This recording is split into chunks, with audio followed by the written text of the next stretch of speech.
First time I really came over here. You know, I had a whole bunch of weird paranoid suspicions about what the hell was going on because there was a lot of stuff I couldn't understand. Right. And nobody was really bothering to explain it to me. They don't. And I formed a bunch of opinions about the town and about the people in it that were like, surely that couldn't be. The whole place can't be like, you know, Weird Town, you know, where the stranger wanders in and all the people are in the bar and they all shut up when he looks at them. And they tell you don't go into the house on the hill. And it's like that. And then you go away and you think, no, I was wrong. I mean, that's insane thinking. I'm paranoid. I imagined that stuff. That couldn't be the reason for why so-and-so was acting like, could it? And then you find out later on the track that you were exactly on track with a lot of this stuff, that some of your worst nightmares were real at the time. And you think, a place like this can humiliate you. And it can humiliate you, it can be humbling. I mean, it does rip your life to pieces if you'll let it.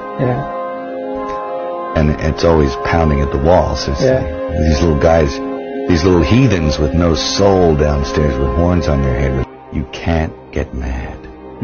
You can't let it get you, because you have to make a deal with everyone else, and it's almost unspoken that you are going to be fucked over at some point by people who you may have done something nice for. And it may happen that by circumstance,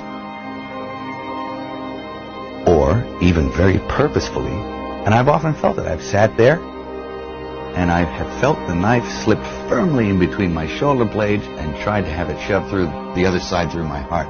No, he came to see me on a rooftop in New York. I said, hey, can I talk to you? And he said, sure. He floated in, sideways, through a crowd of people. He was wearing black.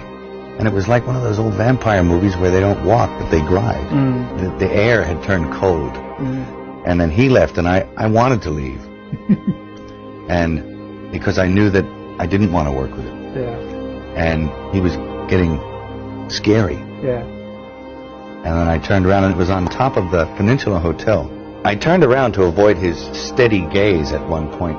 And I was looking at a building with the top of the sixes on it. So there was a huge illuminated 666 in red. And I went from that to that to that, and he started smiling. And I thought, oh no, Chris Walken is the Antichrist, you know?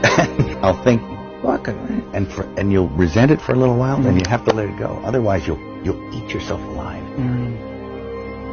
And I think it takes that kind of cockroach resilience to survive in this town.